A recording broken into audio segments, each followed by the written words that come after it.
Hi hello guys, welcome back to my YouTube channel. So friends, ಇವತ್ತಿನ video ತುಂಬಾ informative ಆಗಿರುವಂಥ ವಿಡಿಯೋನ skip ಮಾಡದಲ್ಲೇ ಪೂರ್ತಿಯಾಗಿ ನೋಡಿ. ನೀವ್ಯಾರಾದ್ರೂ ಫಸ್ಟ್ ಟೈಮ್ ನನ್ನ ಚಾನಲ್ಗೆ ವಿಸಿಟ್ ಮಾಡಿದರೆ ಪ್ಲೀಸ್ ಚಾನಲ್ನ ಸಬ್ಸ್ಕ್ರೈಬ್ ಮಾಡ್ಕೊಳ್ಳಿ.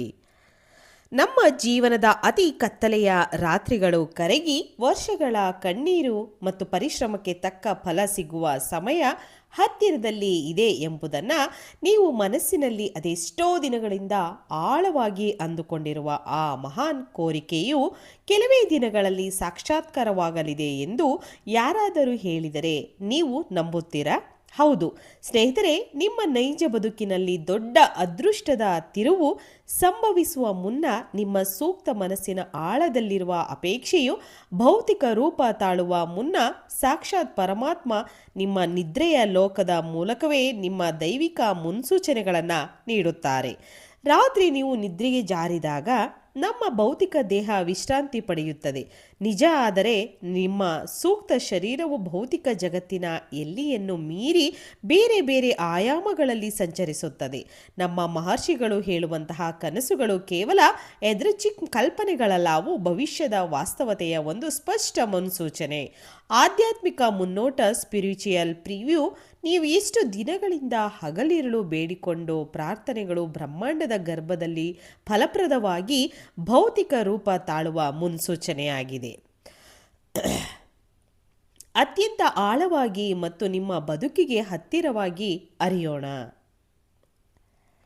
ಅದರಲ್ಲಿ ಮೊದಲನೆಯದಾಗಿ ನಿಮಗೆ ಕೆಲವೊಂದು ಕನಸುಗಳಲ್ಲಿ ಮೊದಲನೆಯದಾಗಿ ಬೀಳುವಂತಹ ಒಂದು ಕನಸು ಬಿಳಿಯ ಹಸುವಿನ ದರ್ಶನ.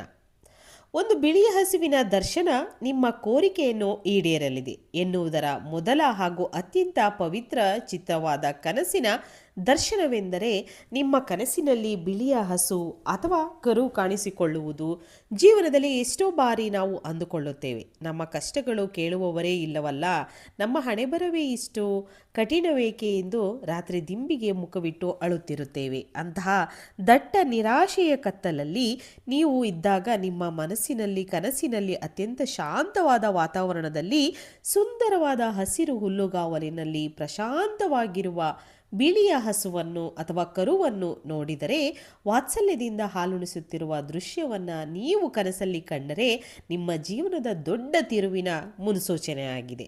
ಸನಾತನ ಸಂಸ್ಕೃತಿಯಲ್ಲಿ ಗೋಮಾತೆಯನ್ನು ಸಾಕ್ಷಾತ್ ದೇವತೆಗಳ ಮತ್ತು ಮಹಾಲಕ್ಷ್ಮಿಯ ಸ್ವರೂಪ ಎಂದು ಪೂಜಿಸುತ್ತೇವೆ. ಜೀವನದ ಯಾವುದಾದರೂ ಒಂದು ದೊಡ್ಡ ಪರಿವರ್ತನೆಯು ಅಥವಾ ಸಾಲದ ಬಾಧೆಯ ಬಿಕ್ಕಟ್ಟಿನ ಸಮಯದಲ್ಲಿ ಈ ಕನಸು ಬಿದ್ದರೆ ಅದರ ಅರ್ಥ ಕಾಮಧೇನು ನಿಮ್ಮ ಮನೆ ಬಾಗಿಲಿಗೆ ಬಂದಿದ್ದಾಳೆ. ನಿಮ್ಮ ಭೌತಿಕ ಹಾಗೂ ಆಧ್ಯಾತ್ಮಿಕ ಇಚ್ಛೆಗಳು ಶೀಘ್ರದಲ್ಲೇ ಈಡೇರುತ್ತವೆ ಎಂದು ಅರ್ಥ. ಹರಿಯುವ ನದಿ ನೀರಿನ ದರ್ಶನ. ಅತ್ಯಂತ ಶಕ್ತಿಯುತವಾದ ಕೆಲಸವೆಂದರೆ ನಿಮ್ಮ ಕನಸಿನಲ್ಲಿ ಸ್ವಚ್ಛವಾದ ತಿಳಿಯಾದ ನೀರು ನಿರಂತರವಾಗಿ ಹರಿಯುತ್ತಿರುವುದನ್ನು ಅಥವಾ ನೀವು ಆ ನದಿಯನ್ನು ಯಶಸ್ವಿಯಾಗಿ ದಾಟುತ್ತಿರುವುದನ್ನು ಕಾಣುವುದು. ಸಾಮಾನ್ಯವಾಗಿ ನಮ್ಮ ಬದುಕಿನಲ್ಲಿ ಹಣಕಾಸಿನ ಮುಗ್ಗಟ್ಟು ಬಂದಾಗ, ಕನಸುಗಳು ಕೆಲಸಗಳು ನಿಂತು ಹೋದಾಗ ನಮ್ಮ ಜೀವನವೆಂದರೆ ಒಂದು ಕುಲುಷಿತಗೊಂಡ ಕೊಳಚೆ ನೀರು, ಇಲ್ಲಿ ಎಂದಿಗೂ ಬೆಳಕು ಕಾಣಲು ಸಾಧ್ಯವಿಲ್ಲ ಎಂಬ ಕಹಿ ಭಾವನೆ ನಮ್ಮನ್ನು ಕಾಡುತ್ತದೆ. ಆದರೆ ನೀರಿನ ಶಕ್ತಿಯು ಬ್ರಹ್ಮಾಂಡದ ಶುದ್ಧೀಕರಣದ ಚಲನೆಯ ಸಂಕೇತ. ನಿಮ್ಮ ನೈಜ ಬದುಕಿನಲ್ಲಿ ಎಷ್ಟೇ ವರ್ಷಗಳಿಂದ ಹಣಕಾಸಿನ ಅಡೆತಡೆಗಳು, ಕೋರ್ಟ್ ಕಚೇರಿ ವಿಚಾರಗಳು, ಕಣ್ಣೀರಿನ ಸಮಸ್ಯೆ ಈ ಥರದ ಕನಸಿನಲ್ಲಿ ಹರಿಯುವ ನೀರಿನ ದರ್ಶನ ಆದರೆ ಈ ಎಲ್ಲ ಕರ್ಮದ ಅಡೆತಡೆಗಳು ಕೂಡ ನಿವಾರಣೆ ಆಗುತ್ತವೆ.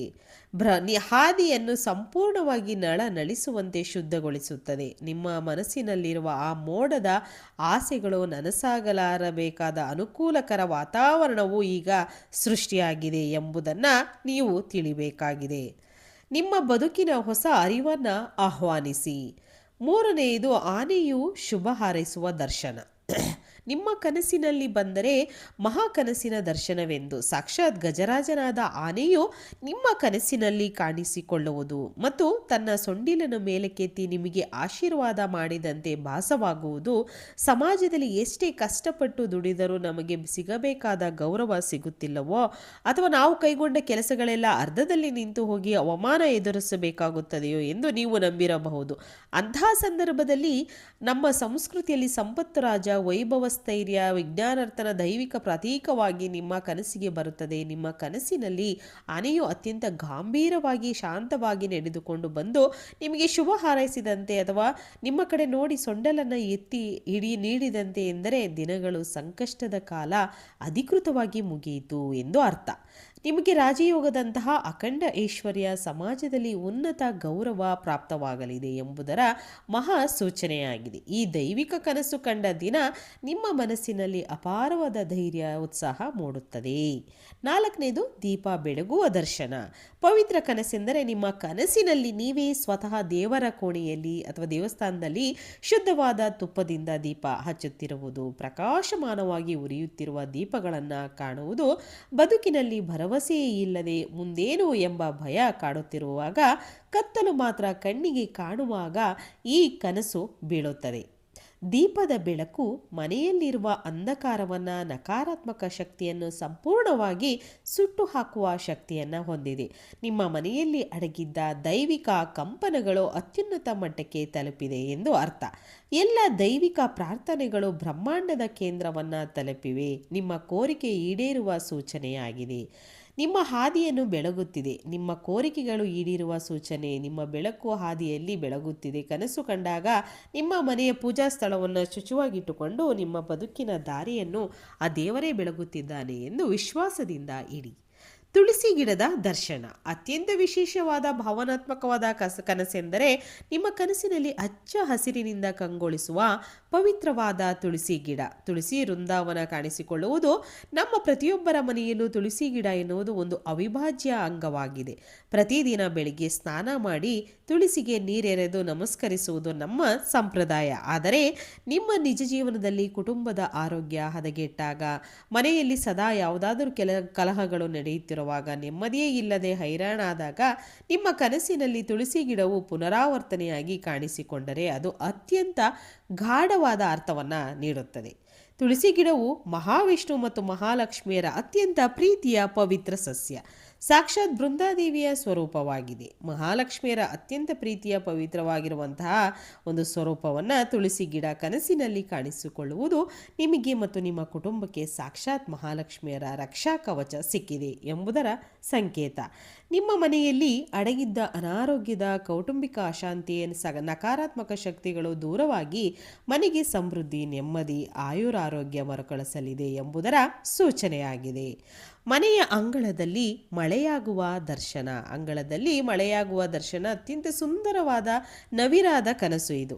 ನಿಮ್ಮ ಮನೆ ಮೇಲ್ಛಾವಣಿ ಮೇಲೆ ಮಾತ್ರ ಅತ್ಯಂತ ಸುಂದರವಾಗಿ ಹಿತವಾಗಿ ಮಳೆ ಸುರಿಯುತ್ತಿರುವುದನ್ನು ಕನಸಿನಲ್ಲಿ ಕಾಣುವುದು. ಕುಟುಂಬದಲ್ಲಿ ಹಣಕಾಸಿನ ತೊಂದರೆಯಿಂದಾಗಿ ಗಂಡ ಹೆಂಡತಿ ನಡುವೆ ಜಗಳ, ಮಕ್ಕಳ ವಿದ್ಯಾಭ್ಯಾಸಕ್ಕಾಗಿ ಹಣವಿಲ್ಲದೆ ಒದ್ದಾಡುವುದು ಮುಂತಾದ ಕೌಟುಂಬಿಕ ನೋವುಗಳನ್ನು ನೀವು ಅನುಭವಿಸುತ್ತಿರುವುದು.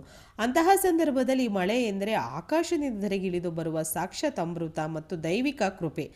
ಊರಿಗೆ ಮಳೆಯಾಗದೆ ಕೇವಲ ನಿಮ್ಮ ಮನೆಗೆ ಅಥವಾ ನಿಮ್ಮ ಅಂಗಳದ ಮಾತ್ರ ಈ ಮಳೆಯಿಂದ ನೆನೆದು ನಳನಳಿಸುತ್ತಿದ್ದರೆ ಅದರ ಅರ್ಥ ಬ್ರಹ್ಮಾಂಡದ ಸಮೃದ್ಧಿಯ ಶಕ್ತಿಯು ನೇರವಾಗಿ ನಿಮ್ಮ ಕುಟುಂಬದ ಮೇಲೆ ಸುರಿಯುತ್ತಿದೆ ಎಂದು ಅರ್ಥ.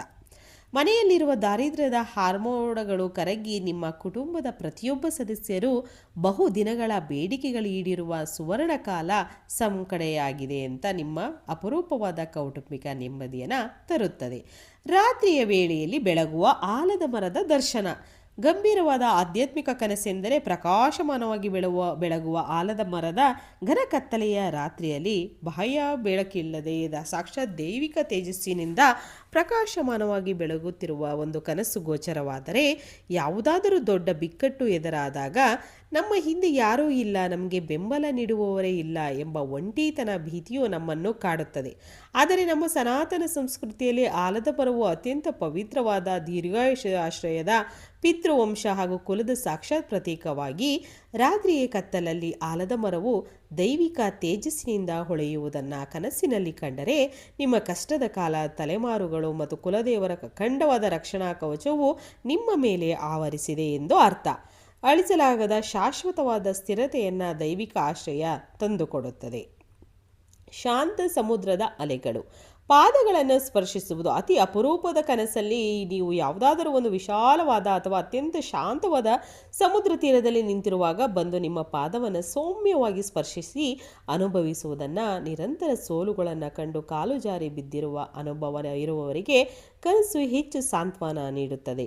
ಸಮುದ್ರವು ಮಹಾಲಕ್ಷ್ಮಿಯ ತವರು ಮನೆ, ಅನಂತತೆಯ ಸಂಕೇತವಾಗಿದೆ. ಅಲೆಗಳು ನಿಮ್ಮ ಪಾದಗಳನ್ನು ಸ್ಪರ್ಶಿಸುತ್ತವೆ. ಸಾಕ್ಷಾತ್ ಮಹಾಲಕ್ಷ್ಮಿ ನಿಮ್ಮ ಮನೆಯ ಹೊಸ್ತಿಲಿಗೆ ಬಂದು ನಿಮ್ಮನ್ನು ಸ್ಪರ್ಶಿಸಿ ಅನುಗ್ರಹಿಸುತ್ತಿದ್ದಾಳೆ ಎಂದು ಅರ್ಥ. ನಿಮ್ಮ ಬದುಕಿನಲ್ಲಿ ಅಸ್ಥಿರತೆ ಹೋಗಿ ಶಾಶ್ವತವಾಗಿ ಆರ್ಥಿಕ ಸ್ಥಿರತೆ, ಮನಸ್ಸಿಗೆ ನೆಮ್ಮದಿ, ದೃಢತೆಯನ್ನು ತಂದುಕೊಡುತ್ತದೆ. ಹಾಗೆ ಸ್ನೇಹಿತರೆ, ಈ 8 ದೈವಿಕ ಕನಸುಗಳಲ್ಲಿ ಯಾವುದಾದರೂ ಒಂದು ಕನಸು ಬಿದ್ದರೂ ಕೂಡ ಅದು ಕೇವಲ ಸಾಮಾನ್ಯ ಕನಸು ಎಂದು ಮರೆತು ಬಿಡಬೇಡಿ. ಇಂಥ ಪವಿತ್ರ ಕನಸು ಕಂಡ ಬೆಳಿಗ್ಗೆ ಎಚ್ಚರವಾದ ತಕ್ಷಣ ನೀವು ಮಾಡಬೇಕಾದ ಅತ್ಯಂತ ಮುಖ್ಯವಾದ ಕೆಲಸವೆಂದರೆ ಯಾರಿಗೂ ಆ ಕನಸಿನ ಬಗ್ಗೆ ಬಾಯ್ಬಿಟ್ಟು ಹೇಳಕ್ಕೆ ಹೋಗಬೇಡಿ. ಕನಸಿನ ರಹಸ್ಯವನ್ನು ನೀವೇ ಗುಟ್ಟಾಗಿ ಇಟ್ಟುಕೊಳ್ಳಿ. ಏಕೆಂದರೆ ನಿಮ್ಮ ಪ್ರಾರ್ಥನೆ ಮತ್ತು ಬ್ರಹ್ಮಾಂಡದ ನಡುವಿನ ಆ ಶಕ್ತಿಯನ್ನು ಮಾಡಿ ಬೇರೆಯವರೊಂದಿಗೆ ಹಂಚಿಕೊಳ್ಳುವುದರಿಂದ ಆ ದೈವಿಕ ಶಕ್ತಿ ಚದರಿ ಹೋಗಬಹುದು. ಓಕೆ, ಸೊ ವೀಕ್ಷಕರೇ, ಇವತ್ತಿನ ಈ ಎಲ್ಲ ಮಾಹಿತಿ ನಿಮಗೆ ಇಷ್ಟ ಆಗಿದೆ ಅಂತ ನಾನು ಭಾವಿಸ್ತೀನಿ. ಇಷ್ಟ ಆಗಿದ್ರೆ ನನ್ನ ಚಾನಲ್ನ ಸಬ್ಸ್ಕ್ರೈಬ್ ಮಾಡ್ಕೊಳ್ಳಿ, ಲೈಕ್ ಮಾಡಿ ಮತ್ತು ಹೆಚ್ಚೆಚ್ಚು ಶೇರ್ ಮಾಡಿ. ಇವತ್ತಿನ ಈ ವಿಡಿಯೋನ ಇಲ್ಲಿಗೆ ಮುಗಿಸ್ತಾ ಇದ್ದೀನಿ. ನಿಮಗೆಲ್ಲರಿಗೂ ಕೂಡ ಹೃದಯಪೂರ್ವಕವಾಗಿ ಧನ್ಯವಾದಗಳು.